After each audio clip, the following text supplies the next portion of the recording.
წლიანი სასამართლო განხილვები დასრულებულია ექს-პრეზიდენტი მიხეილ სააკაშვილი დიდი ოდენობით საბიუჯეტო თანხების გაფლანგვის საქმეზე მოსამართლემ დამნაშავედ ცნო და 9 წლიანი პატიმრობა შეუფარდა. ბრალი გადაუკვალიფიცირდა ბიუჯეტის თანხების ჯგუფურად გაფლანგვის საქმეზე ბრალდებულ თემურ ჯანაშიას. სახელმწიფო დაცვის სპეციალური სამსახურის ყოფილ უფროსს 300,000 ლარიანი ჯარიმა დაეკისრა. საუბარია ბიუჯეტის კუთვნილი 9 მილიონ ლარზე მეტის გაფლანგვაზე, რომელიც გამოძიებისა და ახლა უკვე მოსამართლის ინფორმაციით მიხეილ სააკაშვილმა პირადი ასევე ოჯახის წევრებისა და საკუთარი გარემოცვის კომფორტისთვის გამოიყენა.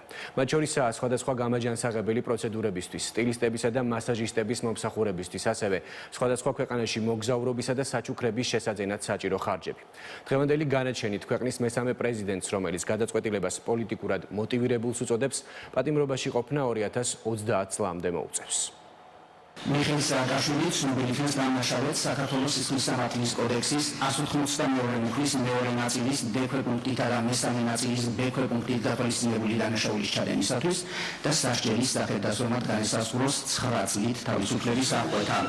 მასვე 3 წლის ვარით ჩამოერთვას სახელმწიფო სამსახურში დანიშნულითი თანამდებობის დაკავების უფლება. მიხეილ სააკაშვილის საქმის 10 წლიანი განხილვის შემდეგ სასამართლომ საქართველოს მესამე პრეზიდენტი კორუფციულ დანაშაულში დამნაშავედ ცნო.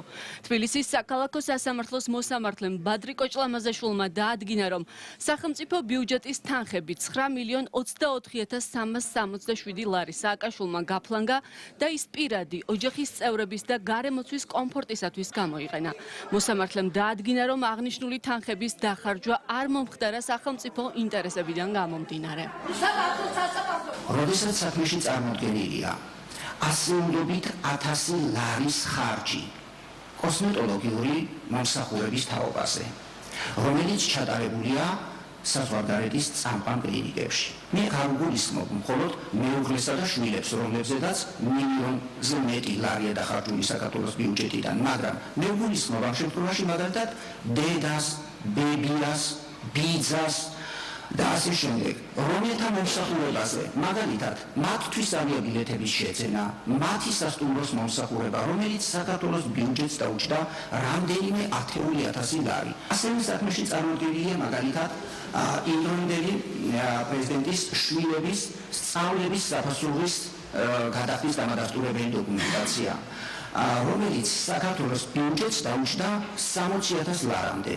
რაც შეეხება სახელმწიფო დაცვის სპეციალური სამსახურის ყოფილ უფროს თეიმურაზ ჯანაშიას, რომელსაც პროკურატურა სააკაშვილთან ერთად საბიუჯეტო სახსრების ჯგუფურად გაფლანგვას ედავებოდა.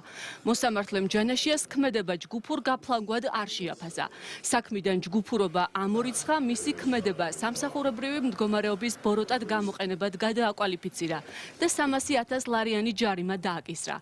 ასევე საჯარო სამსახურში თანამდებობის 3 წლით დაკავება აუკრძალა. მოსამართლის განმარტებით არდგინდება, რომ ჯანაშიამ უშუალოდ ან სააკაშვილთან ერთად გახარჯა საბიუჯეტო თანხები.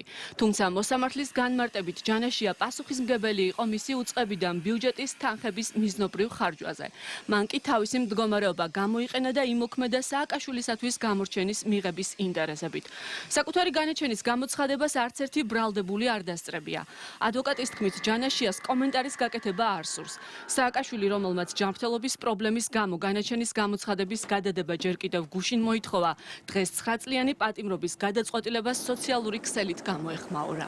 მას შემდეგ, რაც ვერაფერი ვერ მიპოვეს, პრაქტიკულად სამუდამო პატიმრობა მომისაჯეს საპრეზიდენტო ოფისის ოფიციალური ხარჯებისთვის. ასე ისჯება ივანიშვილის მაფიოზური კლანის მიერ ქვეყნისთვის თავდადება, სამშობლოს სიყვარული და წესიერება. განაჩენის გასაჩივრებას გეგმავს დაცვის მხარე. ადვოკატების პოზიციით ბრალდებულებს დანაშაული არ ჩაუდენიათ და მათ მიმართ სისხლის სამართლებრივი დევნა პოლიტიკური ნიშნით მიმდინარეობს. ადვოკატები თვლიან, რომ თანხები პირადი მიზნებით არ დახარჯულა და ეს ხარჯები ემსახურებოდა ქვეყნის ინტერესებს, უკავშირდებოდა ოკუპირებული ტერიტორიების არაღიარების პოლიტიკას და ქვეყნის პოპულარიზაციას. ბექა ბასილაიას განცხადებით, პროკურატურამ მსჯავრდებულებს ედავება მათ შორის უკრაინის ყოფილი პრეზიდენტის ვიქტორ იუშჩენკოს, ჰილარი კლინტონის, ჯონ მაკკეინის, ასევე სხვა მაღალი თანამდებობის პირების, ელჩების გამასპინძლების ხარჯებს, ასევე ვაცლავ ჰაველის დაკრძალვისათვის ნაყიდ თაიგულს, ბავშვებისათვის და შეზღუდული შესაძლებლობის მქონე პირთათვის გაწეულ დახმარებას, სკოლებისათვის ტექნიკური საშუალებების გადაცემას. გარდა იმისა, რომ დაცვის მხარე ხარჯებს არამიზნობრივად არ მიიჩნევს, თეიმურაზ ჯანაშიას ნაწილში ამტკიცებს, რომ მისი სამსახური უშუალოდ პრეზიდენტს ექვემდებარებოდა და უფლება არ ჰქონდა პრეზიდენტის განკარგულებები არ შეესრულებინა. მისივე თქმით, მსგავსი წესით თანხების ხარჯვა გაგრძელდა თეიმურაზ ჯანაშიას შემცვლელის ანზორ ჩუბინიძის მიერაც. ეს არის ქართული ოცნების მესიჯი, რომ ვიდრე ხელისუფლებაში არიან, მიხეილ სააკაშვილი დღის სინათლე არ უნდა ნახოს და ის უნდა იყოს პოლიტიკურ ტყვეობაში. ჩვენ შემდგომშიც გვქონდა პრაქტიკა და ეს მტკიცებულების სასამართლოს წინაშე წარდგენილია, რომ მაგალითად ანზორ ჩუბინიძეც იგივე ტიპის ხარჯს გასწევდა და შეუძლებელია სახელმწიფო დაცვის სპეციალურმა სამსახურმა არ აღასრულოს იმ თანამდებობის პირის დავალება, ვის დაქვემდებარებაშიც იმყოფება. მაგალითად, ჩვენ გვაქვს ასევე წარმოდგენილი პრემიერ ღარიბაშვილის დავალებას როგორ ასრულებდა მაგალითად ხებრიშვილი, როდესაც იყო ამ სამსახურის უფროსი. ბრალდების მხარის განმარტებით დაცვის მხარემ ვერ წარადგინა დოკუმენტები, რომელიც დაადასტურებდა, რომ ბათუმში საიდუმლო წესით სხვადასხვა რესტორნებში გადახდილი თანხებით ჰილარი კლინტონს და ჯონ მაკკეინს გაუმასპინძლდნენ. მათი განმარტებით ასეთი ხარჯები ყოველდღიურად გაიწეოდა. ამასთან პროკურატურის მტკიცებით სააკაშვილს ოფიციალური დელეგაციებისთვის ხარჯები გათვალისწინებული იყო სხვა ბიუჯეტიდან, კერძოდ წარმომადგენლობითი ხარჯებიდან, რომელიც 20 მილიონს შეადგენდა. რაც შეეხება ანზორ ჩუბინიძის თემას, პროკურორის განმარტებით, ამ მიმართულებით გამოძიება გრძელდება. ბრალდების მხარე არ ეთანხმება მოსამართლის მიერ ჯგუფურობის ამორიცხვას და ჯანაშიასთვის მუხლის გადაკვალიფიცირებას და განაჩენის გასაჩივრებას სააპელაციო სასამართლოში გეგმავს. საქმეში არსებული ბრალდების მტკიცებულებების მიხედვით მიხეილ სააკაშვილის სტილისტის ალი კამალის სასტუმროს მომსახურებასა და სამგზავრო ბილეთებში გადახდილია 75,181 ლარი. მიხეილ სააკაშვილსა და გიგი უგულავაზე ქალაქ ინსბურგში გამაჯანსაღებელ ცენტრში გასახდომი პროცედურებისთვის ბიუჯეტიდან ანაზღაურებულია 114,682 ლარი. მარიამ საჯაიას არაბეთის გაერთიანებულ საემიროებსა და ბათუმში მოგზაურობებში, ასევე მისთვის საჩუქრების შესაძენად გადახდილია 10,673 ლარი. სოფო ნიჟარაძისთვის ანაზღაურებულია სასტუმრო მომსახურებისა და სამგზავრო ბილეთების ხარჯები 5,430 ლარი. კრისტინა და ნატალია უსოვების სასტუმრო მომსახურებასა და სამგზავრო ბილეთებში გადახდილია 15,873 ლარი. ტაილანდის კურორტ ფუკეტში მიხეილ სააკაშვილის, დავით ბაქრაძის, ლევან ვარშალომიძის სასტუმროს ავტომობილის მომსახურების, კვების და ავიაბილეთების ხარჯებში გადახდილია 127,858 ლარი. მიხეილ სააკაშვილისთვის დიდ ბრიტანეთში 7 პიჯაკის და 1 ქაშმირის სპორტული პალტოს შესაძენად გადახდილია 49,499 ლარი. მექსიკაში ველოსიპედების ცხენის და ტრენაჟორების დაქირავებაზე გადახდილია 5,745 ლარი. პორტუგალიაში ველოსიპედებისა და ტრენაჟორების დაქირავებისთვის ანაზღაურებულია 4,000 ლარზე მეტი.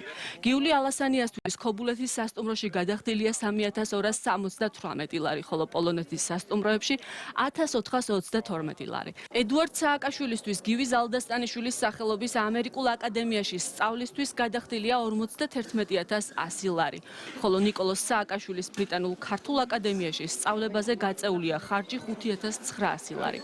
ასევე გადახდილია ბიუჯეტიდან საცურაო აუს საჭყუმპალაოში ინდივიდუალური გაკვეთილების და ლეილა მესხის ჩოგბურთის აკადემიაში სწავლებაზე გაწეული ხარჯები. 16,367 ლარად სააკაშვილმა ამერიკელი მსახიობის მერედიტ ოსტრომის მიერ შიშველის სხეულით შექმნილი ნახატი შეიძინა. სააკაშვილს ასევე ედავებიან ვერა ქობალიასთვის და თინა ბოკუჩავასთვის პირადი საჩუქრებისათვის გაწეულ ხარჯებსაც. 9 მილიონ ლარში იყო უამრავი ხარჯი, რომელიც ან პირად ფუფუნებას ემსახურებოდა, ასევე გარემოცვის ფუფუნებას ემსახურებოდა. იქნებოდა ეს ან სოფო ნიჟარაძის მოგზაურობისა თუ საჩუქრების ხარჯები, იქნებოდა ეს თიკა ბუკუჩავასთვის ნაჩუქარი მობილური ტელეფონი, იქნებოდა ეს საზღვარგარეთის საკურორტო ზონებში გადახდილი თანხები, თუ სხვა კიდე უამრავი მსგავსი დანახარჯები, რაც ცალსახად და ერთმნიშვნელოვნად ემსახურებოდა მხოლოდ და მხოლოდ ფუფუნებას და არავითარ შემთხვევაში არ იყო ნაკანახევი სახელმწიფო ინტერესებით. პროკურატურის მტკიცებით სააკაშვილმა პირადი ფუფუნებისათვის ხარჯების გაწევის წესი 2009 წლიდან შეცვალა. მას შემდეგ, რაც სააკაშვილის მიერ პრეზიდენტის ადმინისტრაციის ოფიციალური ხარჯით მასაჟისტის დოქტორი დოტის საქართველოში ჩამოყვანას საზოგადოების მხრიდან კრიტიკა მოჰყვა. ბრალდების მტკიცებით სააკაშვილმა გადაწყვიტა ასეთი ხარჯების გასაჯაროების თავიდან ასაცილებლად მისი პირადი ხარჯის გადახდილი გახდა გრიფითს საიდუმლო წესით მომხდარიყო და მისი უშუალო დაქვემდებარებაში მყოფი უწყების სახელმწიფო დაცვის სპეციალური სამსახურის მეშვეობით მოხდა. ბრალდების მტკიცებით სააკაშვილი პრეზიდენტის სარეზერვო ფონდიდან თანხებს სახელმწიფო დაცვის სპეციალურ სამსახურში რიცხავდა თითქოს და დასაცავი პირების უსაფრთხოების ამაღლებისათვის. ამ სამსახურის კომპეტენცია იყო სახელმწიფო მოხელეთა ფიზიკური დაცვა, ასევე სახელმწიფო საიდუმლოს დაცვა.